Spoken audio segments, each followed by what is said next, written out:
നമ്മൾ ജ്യോതിഷം പഠിച്ചു കഴിഞ്ഞാൽ അങ്ങനെ ഇപ്പം നാലാം ഭാവം, ഉദാഹരണത്തിന് നാലാം ഭാവം എന്ന് പറയുന്നത് മാതാ സുഹൃത് മാതുലഭാഗനയ്യോ ക്ഷേത്രം സുഖം ഭാഗമാസനം ചാലാളിത്യമാമ്പ ശനം ചവൃത്തി പാശ്വാധികം ജന്മഗൃഹം ചതുർത്ഥാൽ എന്ന നാലാം ഭാവത്തിൽ കവടി വാരി വെച്ചാലും നാലാം ഭാവം ഗൃഹത്തെക്കുറിച്ച് ചിന്തിക്കുന്ന, പക്ഷെ അതിൽ ഗൃഹം മാത്രമല്ല.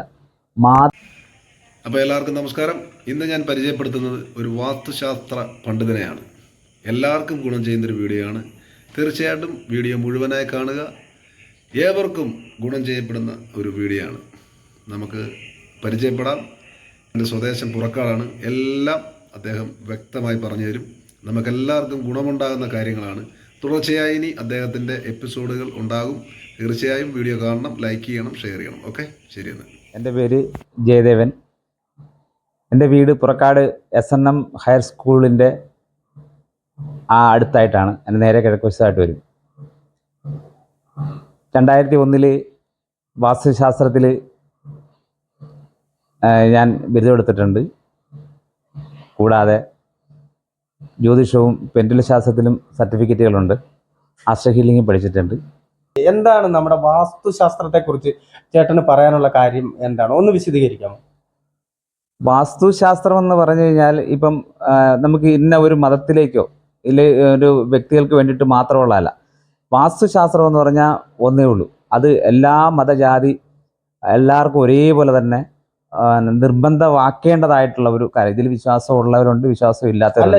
പക്ഷെ ഇതിൽ കൂടുതൽ വിശ്വസിച്ച് തന്നെ ചെയ്യണമെന്നുള്ളതാണ് എൻ്റെ അഭിപ്രായം. ഒരു കാര്യം, ഞാൻ വാസ്തു പഠിച്ചിറങ്ങിയ അത് പിറ്റേ ദിവസമാണ് നമ്മുടെ പുറക്കാട് ജംഗ്ഷന് കിഴക്കുവശമുള്ളൊരു ഇക്ക വന്നിട്ട് എന്നോട് പറഞ്ഞു, എൻ്റെ വീടിന്ന് അളന്ന് നോക്കണം, ഒരു പുതിയ വീട് വെക്കാനാണ്, അതിനൊരു അളവ് തരണം, പ്ലാൻ വരച്ചു തരണം എന്ന് പറഞ്ഞപ്പോൾ ഞാൻ കാര്യം പറഞ്ഞു, ഞാൻ ഇന്നലെ ഇറങ്ങിയതേ ഉള്ളൂ എന്ന് പറഞ്ഞു. അത് സാരമില്ല, ഇയാൾ തന്നെ ചെയ്ത് തന്നാൽ മതി എന്ന് പറഞ്ഞു. ഞാനിങ്ങനെ അറിഞ്ഞിട്ട് വന്നാന്ന് പറഞ്ഞു. അങ്ങനെ ആദ്യമായിട്ടാണ് പുറക്കാട് എൻ്റെ ദേശത്ത് തന്നെ ആദ്യം ഞാൻ ഹരിശ്രീ വരച്ചു. അതിനുശേഷം ഇങ്ങോട്ട് ഇത്രയും വർഷങ്ങളായിട്ട് ഈ വാസ്തുശാസ്ത്രത്തിൽ അതായത് നിങ്ങൾ തിരിഞ്ഞു നോക്കേണ്ടി വന്നിട്ടില്ല? പിന്നെ ഇന്നേ വരെ ഈശ്വരന്റെ കാര്യം കൊണ്ട് ഇതുവരെ ഒരു തടസ്സങ്ങളും ഇല്ലാതെ പിന്നെ വാസ്തു പഠിച്ച് 2001 പഠിച്ചിറങ്ങി നാളിതുവരെ ഒരു കുഴപ്പമില്ലാതെ കൃത്യമായിട്ട് ഓരോ സ്ഥലങ്ങളിലും പിന്നെ നേരത്തെ പറഞ്ഞ പോലെ കാസർഗോഡ് മുതൽ തിരുവനന്തപുരം വരെ ഒരുപാട് സ്ഥലങ്ങളും കിഴക്കോട്ട് ഒത്തിരി സ്ഥലങ്ങളിലൊക്കെ ഞാൻ പോയിട്ടുണ്ട്. പിന്നെ ഒരു പബ്ലിസിറ്റി ഇല്ലാതെ തന്നെ ഇതുവരെ അങ്ങനെ പോയിക്കൊണ്ടിരിക്കുക. ഇത് ആദ്യമായിട്ടാണ് നിങ്ങൾ അല്ലല്ല, ഞങ്ങൾ അതുകൊണ്ട് തന്നെയാണ് മനഃപൂർവ്വം വിനീഷ് ഞാൻ പറഞ്ഞ പോലെ എന്നൊക്കെ ഒരു വ്യക്തിയുണ്ട്. കാരണം ഇന്നേ വരെ നിങ്ങൾക്കൊരു കാർഡ് പോലും ഇല്ല. അതായത് നിങ്ങളെ വിളിക്കാനായിട്ട് കൊടുക്കാനായിട്ട് ഒരു കാർഡ് പോലും ഇല്ലാത്ത വ്യക്തിയാണെന്ന് നമുക്കത് മനസ്സിലായി. നമ്മൾ വരച്ചു കൊടുക്കുന്ന പേപ്പറിനകത്ത് എന്റെ നമ്പർ ഉണ്ടാവും.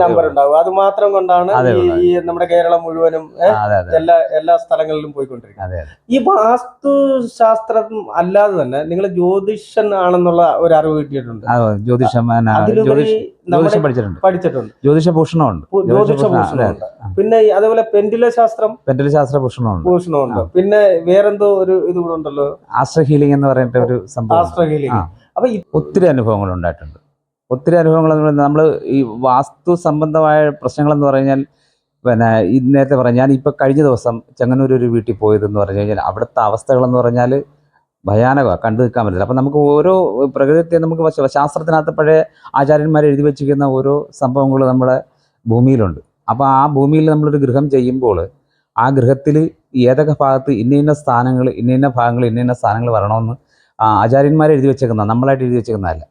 പക്ഷേ അതിന് വിപരീതമായിട്ട് ഒരുപാട് പേര് വാസ്തു ആണെന്ന് പറഞ്ഞിട്ട് എൻ്റെ കൂടെ പഠിച്ചിരുന്ന പല ആൾക്കാരും പിന്നെ ബേസിക് കോഴ്സ് പഠിച്ചിറങ്ങിയ ആൾക്കാർ വാസ്തു ആണെന്ന് പറഞ്ഞിടത്തിട്ട് ഒരുപാട് തെറ്റിദ്ധാരണകൾ വരുത്തുന്നുണ്ട്. പക്ഷേ ആ തെറ്റിദ്ധാരണകളെല്ലാം മനസ്സിലാക്കിയിട്ട് നല്ലൊരു വാസ്തു, ഇപ്പം എന്നല്ല, നല്ലൊരു വാസ്തു ആചാര്യനെ വിളിച്ചിട്ട് തന്നെ ഓരോ കാര്യങ്ങൾ ചെയ്യിക്കണമെന്നുള്ളതാണ്. പക്ഷേ ഇപ്പം ഞാൻ ചെങ്ങന്നൂർ ഇപ്പോൾ ഇന്നലെ പോയ വീടെന്ന് പറയുമ്പോൾ 3 വീട് അടുപ്പിച്ചല്ല, കുറച്ച് 1.5 കിലോമീറ്റർ അകലമുണ്ട്. അവരുടെ ബന്ധുക്കാർ തന്നെ ക്രിസ്ത്യൻസാണ്. ആദ്യം ഒരു വീട്ടിൽ പോയി ചെയ്തിട്ട് അവർക്ക് അനുകൂലമായ ഇത് വന്നപ്പോഴത്തേക്കാണ് അവരിപ്പോൾ 2 വീട്ടിലേക്ക് കൂടെ എന്നെ സജസ്റ്റ് ചെയ്ത് ഞാൻ ഇന്നലെയാണ് പോയിട്ട് വന്നത്. അപ്പോൾ അതിന് നമ്മൾ ചെയ്യേണ്ട കാര്യങ്ങൾ, ഒരു മനുഷ്യ ശരീരം എന്നുള്ള നിലയിലാണ് ഒരു ഗൃഹനിർമ്മാണം വരുന്നത്. അതിൻ്റെ അടിസ്ഥാന തത്വം എന്ന് പറയുമ്പോൾ ഇപ്പം നമ്മൾ ശിലാസ്ഥാപനം നടത്തുന്നു എന്ന് പറയുന്നത്. അപ്പോൾ ചില ആൾക്കാരോട് ചോദിച്ചു കഴിഞ്ഞാൽ എന്താണ് ശിലാസ്ഥാപനം എന്ന് പറഞ്ഞു കഴിഞ്ഞാൽ ആ ശിലാസ്ഥാപനം പണി തുടങ്ങി വെക്കുന്നു എന്നുള്ളതാണ്. പക്ഷെ അതല്ല. ശിലാസ്ഥാപനം എന്ന് പറയുമ്പോൾ അത് ഭൂമിദേവി, ശാസ്ത്രമനുസരിച്ച് ഭൂമിദേവിയായിട്ടുള്ള നമ്മുടെ പുരീടം, അത് നമ്മൾ ഭൂമി ദേവി എന്നോ ഭൂമി മാതാവെന്നോ പറയുന്നത്. ആ ഭൂമി ദേവിയുടെ ഗർഭപാത്രത്തിലേക്ക് നിക്ഷേപിക്കുന്ന ഒരു പുരുഷൻ്റെ ബീജമാണ് ഈ ശില എന്ന സങ്കല്പം തന്നെയാണ് വാസ്തു ശാസ്ത്രം അങ്ങനെയാണ് പറയുന്നത്. ഒരു പുരുഷൻ്റെ ബീജമാണ് ഈ സങ്കല്പം. അപ്പം അതൊരു നേരെവെടുത്ത് ഒരു ജ്യോത്സ്യനെ കൊണ്ട് നേരെവെടുത്തിട്ട് ആ നല്ല മുഹൂർത്തം നോക്കിയിട്ട് ഭൂമി ദേവിയുടെ ഗർഭപാത്രത്തിലേക്ക് നിക്ഷേപിക്കുന്ന ഒരു പുരുഷൻ്റെ ബീജമായിട്ടാണ് ഈ ശിലയെ സങ്കല്പിക്കുന്നത്. അങ്ങനെ വരുമ്പോൾ ആ ബീജത്തിൽ നിന്ന് തന്നെ പൊട്ടിമുളച്ച് ഗൃഹം ഉണ്ടാവണം എന്ന് തന്നെ, ഒരു അമ്മയുടെ ഗർഭപാത്രത്തിൽ ഒരു ശിശു എങ്ങനെയാണ് ഉണ്ടാവുന്നത് അതുപോലെ തന്നെയാണ് ഈ ഗൃഹം ഉണ്ടായി വരേണ്ടത്. അതിന് കൈകാലുണ്ട്, വായുണ്ട്, പിന്നെ വരിയലുണ്ട്, നട്ടലുണ്ട്. അത് പഴയ നമ്മൾ പഴയ വീടുകളൊക്കെ ഇല്ലേ, അതായത് കഴുക്കോലുകളൊക്കെ പണിത് അങ്ങനെ ആ സമയത്ത് അങ്ങനെയുള്ള വീടുകൾക്കാണ്. ഇപ്പോൾ എന്ന് പറഞ്ഞാൽ എല്ലാം മാറി, ഇപ്പോൾ കോൺക്രീറ്റ് സൗധങ്ങളായില്ലേ. അപ്പോൾ അതിന് എന്നാൽ ആചാരങ്ങൾ പിന്നെ ഇത് മാത്രമേ നമ്മൾ മാറുന്നുള്ളൂ. ബാക്കി എല്ലാ ആചാരങ്ങളും അതേപോലെ തന്നെ അനുഷ്ഠിക്കുന്നുണ്ട്. അപ്പം നമ്മൾ ആ ഒരു സമയം നോക്കിയിട്ട് ഇടുന്ന ഗർഭപാത്രത്തിലേക്ക് നിക്ഷേപിക്കുന്ന ഒരു പുരുഷൻ്റെ ബീജമാണ് ശില. അതാണ് ആരോഗ്യമുള്ള ഒരു പുരുഷനെ കൊണ്ട് വേണം ചെയ്യിക്കേണ്ടതെന്നും പറയുന്നുണ്ട്. അത് സ്ത്രീകളെ കൊണ്ട് കല്ലടിക്കാൻ പാടില്ല, പിന്നെ ബാല്യമായിട്ടുള്ള ചെറിയ കുട്ടികളെ കൊണ്ട് കല്ലടിക്കാൻ പാടില്ല, ശരിക്കും വാർദ്ധക്യമുള്ളവരെ കൊണ്ട് കല്ലടിക്കാൻ പാടില്ല, അംഗവൈകല്യമുള്ളവരെ കൊണ്ട് കല്ലടിക്കാൻ പാടില്ല എന്ന് പറയുന്നതിൻ്റെ പ്രധാന കാരണവും അത് തന്നെയാണ്. അതെ.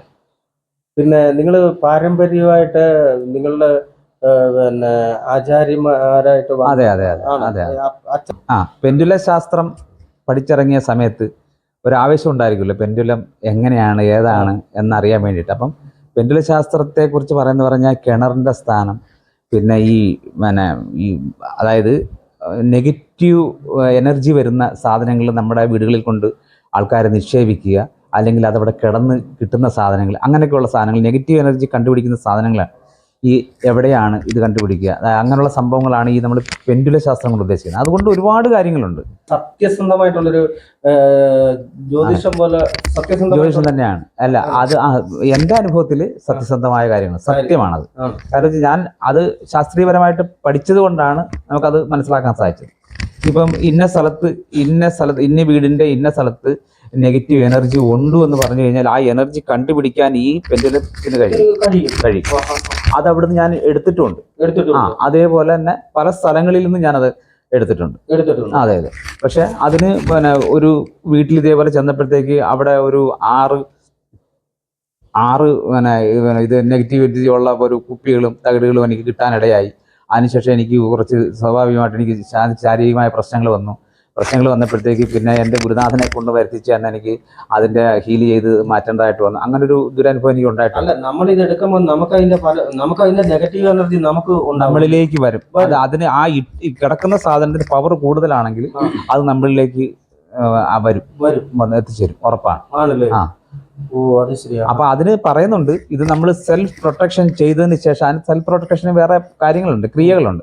ആ ക്രിയകൾ ചെയ്തിട്ടേ നമ്മൾ ഇതിന് പോകാവൂ എന്ന് പ്രത്യേകം ഗുരുനാഥന്മാർ പറഞ്ഞിട്ടുണ്ട്. പക്ഷെ അന്നത്തെ ദിവസം അബദ്ധവശാൽ പറ്റിയില്ല, പെട്ടെന്ന് പോകേണ്ടതായിട്ട് വന്നതുകൊണ്ട് പറ്റിയില്ല. അങ്ങനെ പോയി നോക്കി, അങ്ങനെ എനിക്ക് നെഗറ്റീവായി.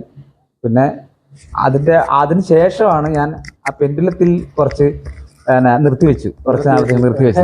പിന്നെ വാസ്തുവിന് അത്യാവശ്യം പ്രോഗ്രാം കാര്യങ്ങളൊക്കെ ഉള്ളത് കൊണ്ട്, പിന്നെ ജ്യോതിഷത്തിനാണെങ്കിൽ നമുക്ക് ജ്യോതിഷം പഠിച്ചതെന്ന് പറഞ്ഞു കഴിഞ്ഞാൽ ചില ജ്യോത്സ്യന്മാരുടെ അബദ്ധധാരണകൾ, സുഹൃത്ത് മാതില ഭാഗിനെയോ, മാതാവും സുഹൃത്തും മാതിലിനും ഭാഗിനെയോ ക്ഷേത്രം സുഖം, ക്ഷേത്രത്തെക്കുറിച്ചും വീടിനെ കുറിച്ചും പറയുന്നുണ്ട്, വാഹനത്തെക്കുറിച്ച് പറയുന്നുണ്ട്.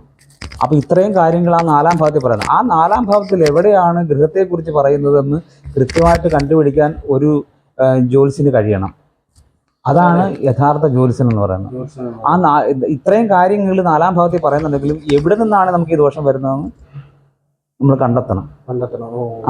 അപ്പോൾ അതങ്ങനെ പറഞ്ഞപ്പോഴത്തേക്ക് ഇതേപോലൊരു അബദ്ധധാരണ ഒരു ജ്യോത്സ്യൻ പറഞ്ഞപ്പോഴത്തേക്ക് എനിക്കും അത് തോന്നി, എനിക്ക് ജ്യോത്സ്യം പഠിക്കണമെന്നൊരാഗ്രഹം. പിന്നെ അപ്പോൾ ഇതിലൂടെ ഇങ്ങനെ കണ്ടിന്യൂ ചെയ്ത് ജ്യോതിഷം കൂടി പഠിച്ചു. അങ്ങനെയാണ് ജ്യോതിഷം പഠിക്കാനുള്ള വിനീഷ് തോട്ടപ്പള്ളി.